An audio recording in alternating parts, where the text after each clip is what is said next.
Welcome to the Social Media Church podcast. I'm Neil Smith, joined by my co-host Aaron Magnuson. Aaron, I'm excited for today's episode. Oh, me too. Me too. And everybody who read the title is also excited for today's video. So I keep hearing, Aaron, that from people, I keep seeing you all over social media this year. And a lot of that is because I have dove head in to short form vertical video. And most of that has to do with my social media coach, a guy named Ryan Pineda, who I've been getting some coaching from. And I found him on TikTok.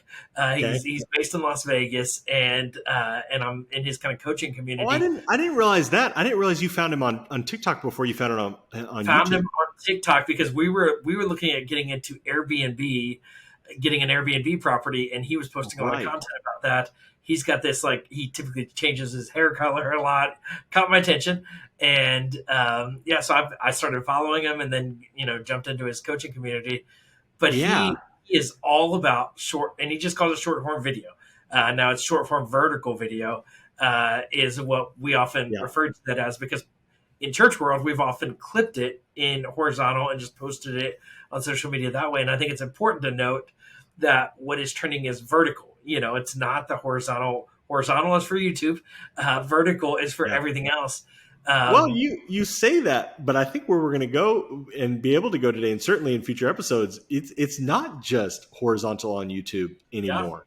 Yeah. All platforms want short form vertical video. And it's so interesting, Aaron, because I was with with Dunham and Company. Facebook invited us to and all of our clients to their Chicago office. Wow! And one of the things, and this was like 4 years ago. I still remember the big takeaway was you need to be doing vertical video. This was 4 years ago. Facebook telling us this is what's performing best on our platform. But then obviously we saw stories catch so much traction on Instagram and then Facebook itself. And you saw that obviously that started on Facebook. Snapchat, Facebook Live was still like a thing, like live videos, they were happening in vertical video. A lot of them, And so you just saw these trends developing, and then obviously TikTok exploded over the last 3 years. And it's not like TikTok is that new, but it just continues to get so much more attention. And so we have seen this surge of vertical video, but what's interesting to me is and it frustrates me to be late to this trend personally. Sure. But it really is like, and Ryan has opened my eyes of like, look, this is it. There is organic, engagement still possible. And I'd kind of given up on that. It was like social media is now pay to play. It's still worth it. It's still good.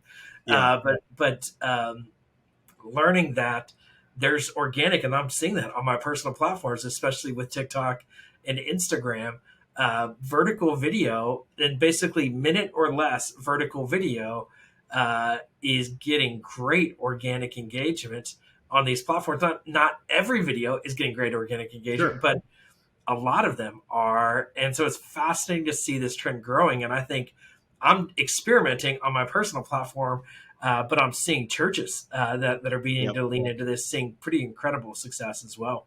That's right. And are you seeing that, Nils, with like what kind of content? And I think we always get practical in here, and I think there's more to talk about just on vertical video, but what kind of content are you seeing a lot from churches? Are they creating like a separate thing where maybe pastor is in a studio talking to, like, think the Bible app, or something daily, like a little devotional thought, or are they taking the weekend horizontal stream and making a vertical video from that? What are you seeing?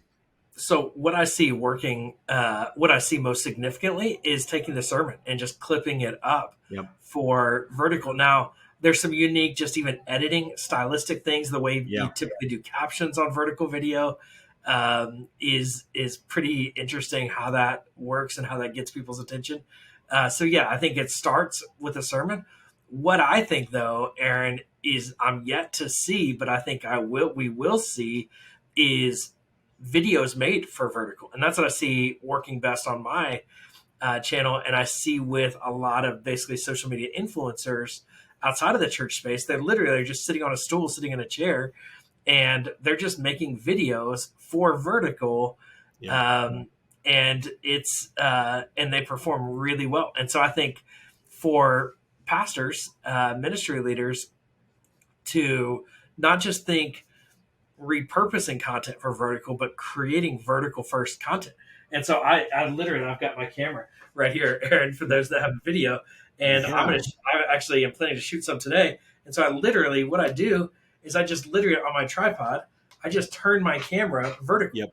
and shoot it. And I'm shooting it not on my iPhone, but on my professional, Yes. or say professional, it's a semi-professional Yeah. No, you're a pro. You're a camera. pro. So it's a Canon M50.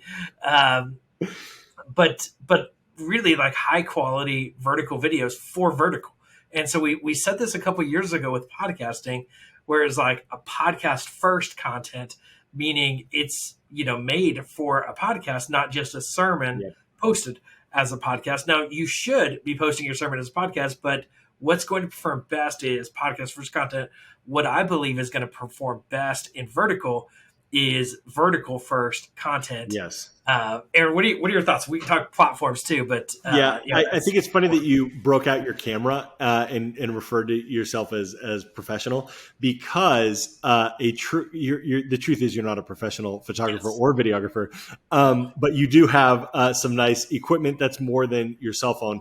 Now, it's worth stopping here to say, if all you have is a cell phone, don't wait until you get a camera.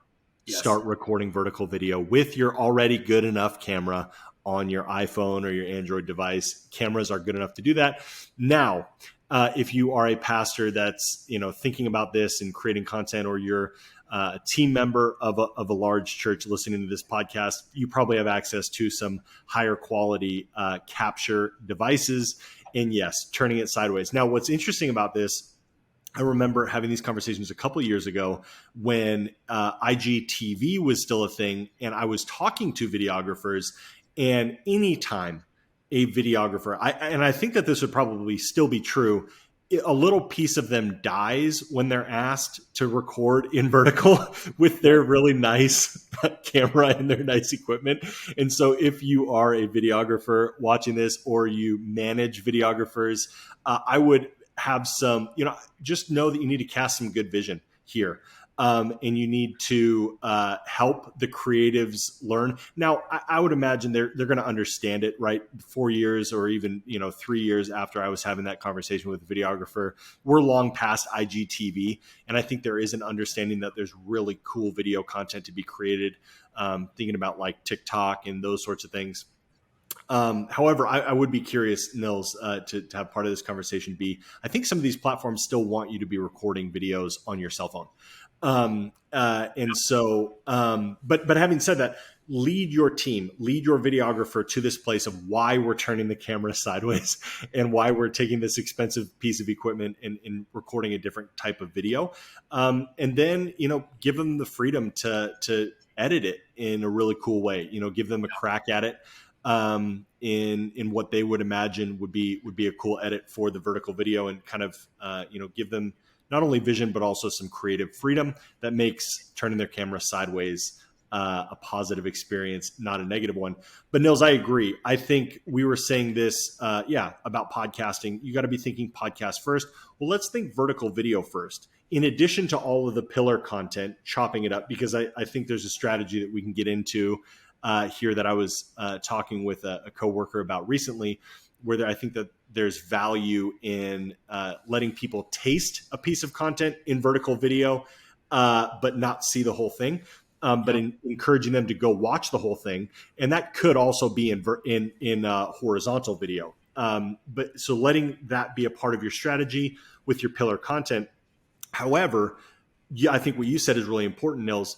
The windows and the pockets where you can be leveraging organic growth on social media, particularly Facebook and Instagram, you want to be riding that. And if there is a tiny pocket to be found with vertical video, then let's start thinking about how we can create vertical video that leverages exposure so that they can get to your pillar content, and recognizing that maybe frequency of posting, maybe the number of clips you're able to extract from that pillar content, and when I'm saying pillar content, I'm talking about for most pastors, that's going to be their sermons, but that long form content that you're creating regularly is your pillar content.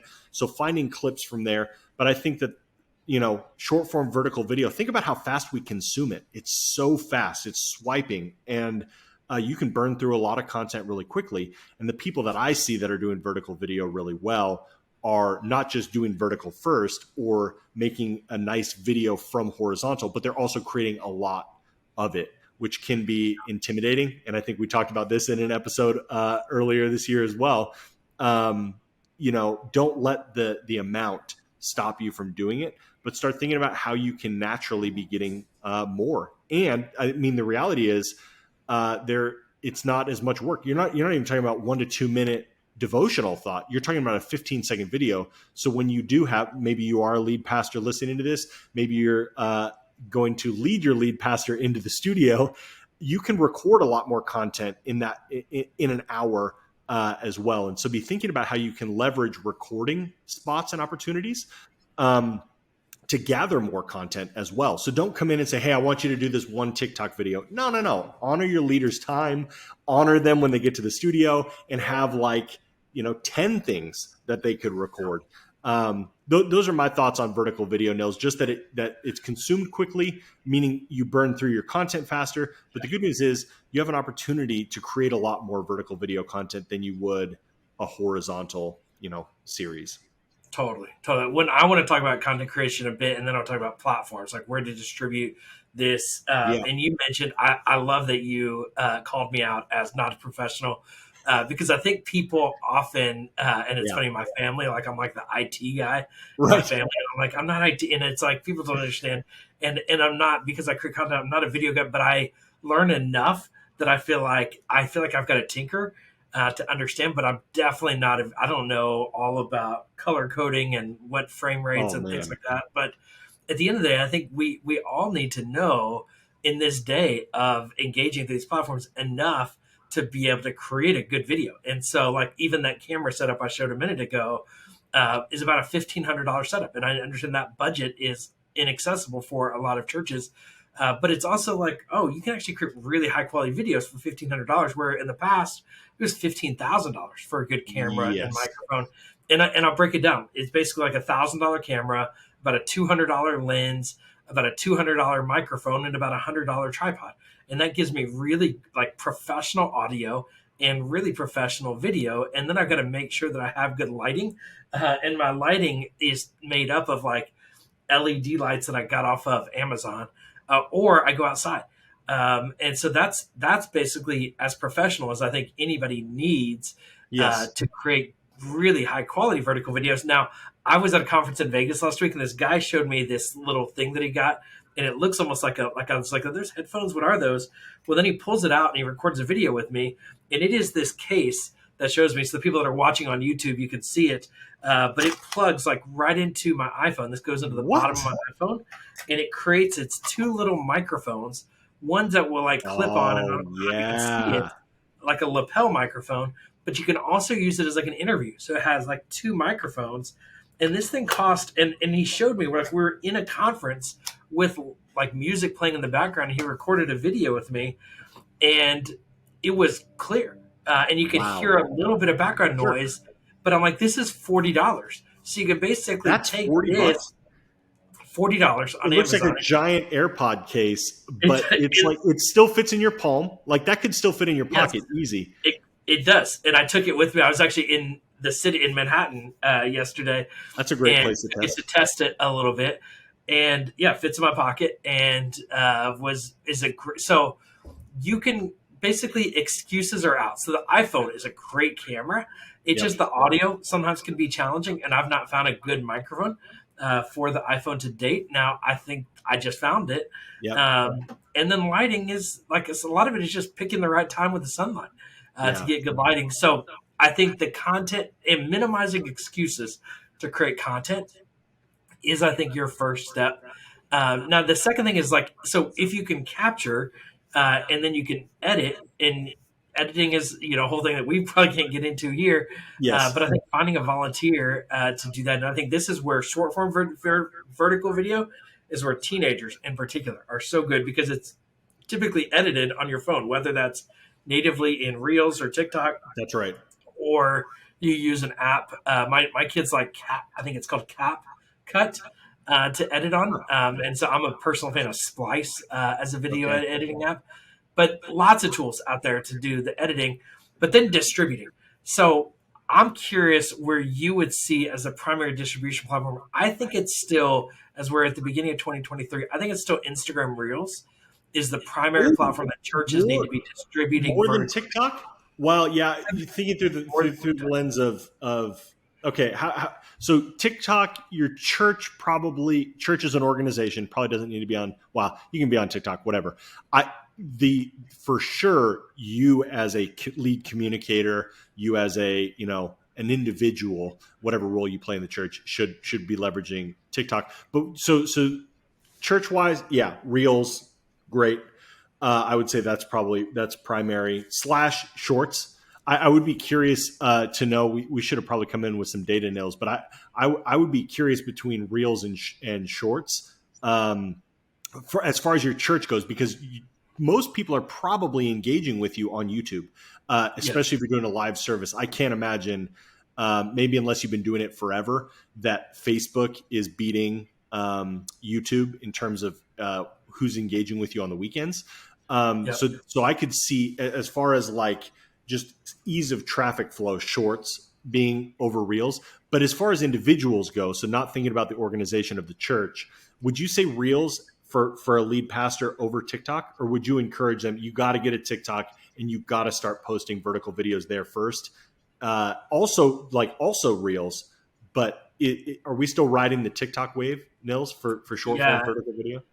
Yeah, so I'm definitely a believer in TikTok and that you should be on TikTok. Now I know a lot of people have angst about TikTok, and at the end of the day, if you don't Yeah, want to be on TikTok, don't get on TikTok. But I think you're missing an opportunity to reach more people. Now TikTok's algorithm is very localized, which is a really good thing for your local church to reach people locally.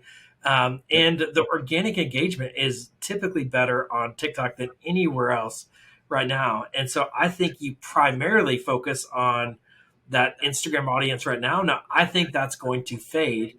And I think that is, and this is where, and you mentioned it, this is YouTube Shorts, is where I think the attention is going to move. So I don't think you ignore TikTok. I think you yes, redistribute to TikTok and you redistribute to YouTube Shorts. But I think what's going to happen as we move deeper into 2023 is that Shorts is going to be the primary place that your vertical video is going to get the best organic engagement. And to date, it's where you're getting the best horizontal video engagement as for well. sure. And so, but we'll see. I think there's a lot of, at the end of the average TikTok consumer is spending about an hour a day on that platform. So it just has so much attention and people are consuming lots of different videos. Yeah, The way the platform works, where on YouTube, people are spending similar amount of time, but they're only watching a couple of videos because it's longer form yes, videos. And so it's harder to be found when people aren't watching as much, where TikTok allows you to get found more. Instagram still has good attention, not as much as TikTok from a time, but it does have a broader audience. And then I think too, you still want to repurpose it to Facebook. Facebook isn't dead. I would say it is dying, and we've been saying that for a while and seeing that for a while. But since you're creating it, you might as well have a primary place you're creating it for, but then have other places you're distributing it to. And I wouldn't leave out Twitter. I would post that to Twitter as well. It's not the optimal type of content for Twitter, but yet, since you've created it, yet. put it there too. Uh, yeah, it's not optimal yet, but I'm pulling Twitter open right now. So if you're watching on YouTube, what I've noticed though is in my trending, and you're going to see what I'm interested in. Give you a little insight, but I can't stop seeing this row on the home screen of search for me. You can see that this is my For You spot there, but this is vertical. Well, I'm assuming most of these are vertical video, but they're promoting video right there on the search bar. Hmm. So I think probably, Nils, what I'm most inspired by what you're saying, and I think what our listeners at home should write down: if you're creating it, don't waste it. Like repurpose it. Don't even re-edit it, repurpose it by posting it in all the spots, because the reality is all the platforms are wanting to ingest vertical video. And so even if it's not a perfect fit, you created it, just post it. It's one more post, it's one more thing. And so as we're talking about, feeling overwhelmed by all the stuff you got to create, your best bang for your buck is creating vertical video, because you can post it everywhere. And so it's feeding your social media calendar everywhere on every platform. And so your time is best spent and most maximized when you're editing a vertical video. And I just, so I think, when it's vertical, like you're saying, Nils, don't worry about, well, is this really the platform for it? Doesn't matter. All the platforms want vertical video, and you created it, so you might as well post it. Dude, that is so eye-opening with Twitter. I had no idea. But the fact that it's right there on the For You section, vertical videos being featured. I'm looking at mine right now. I'm seeing the same thing. Yeah, it's coming, right? That's the reality. Everywhere. It's coming. It's coming. Yes. So why not be there? Why not be posting? And I think, Nils, too, this isn't just because of our predictions. When you're thinking about your church as an organization, so there's obviously times we're going to be talking, Pastor, you need to get on and be doing X, Y, Z. But when I'm thinking about the best platforms for your church, it in no particular order, YouTube, Instagram, and Twitter, right? Twitter's the real-time information. Like, you can be posting as the service is going on. And then if you have clips there throughout the week that just makes sense, like be training people to be engaging with Twitter. People like a younger generation, I think, is using Instagram in that way. We're like, give me an update Instagram on this community, what's going on here. It's a similar but different behavior to Twitter. But then obviously YouTube, that's where they're engaging with the full thing. So why not give them a short thing as well? And so as you're thinking about your church as an organization, now this is all very similar advice for the pastor, but as you're thinking about your church as an organization, you got to be leaning into all three of those. Yeah. It's so good, man. I mean, I think at the end of the day, this is when we look at 2023 and we look at trends, this is the most important trend as I see it right vertical now. Video. When it comes to if your church is going to crush social media 2023, you've got to get on the vertical video train and figure this out. And we don't know necessarily which platform is going to win, but I think what we know is every platform is integrating and prioritizing short form vertical video. Yeah. So it's actually probably never been easier as to know what to do from a strategy standpoint. Now it's almost like what to say, and we'll talk about that in future episodes. I think we have, I think this is so clear and so definitive, and I think it should be right, Nils. There's a lot of stuff we talk about where it's like, guys, you should have a website, guys, you should be on Facebook, guys, you should, right? So don't miss it. Like, it should be obvious, but also don't miss it. Don't miss this. Yeah. So let's go. Let's do some vertical video. Connect with us on social media. Send us your vertical videos.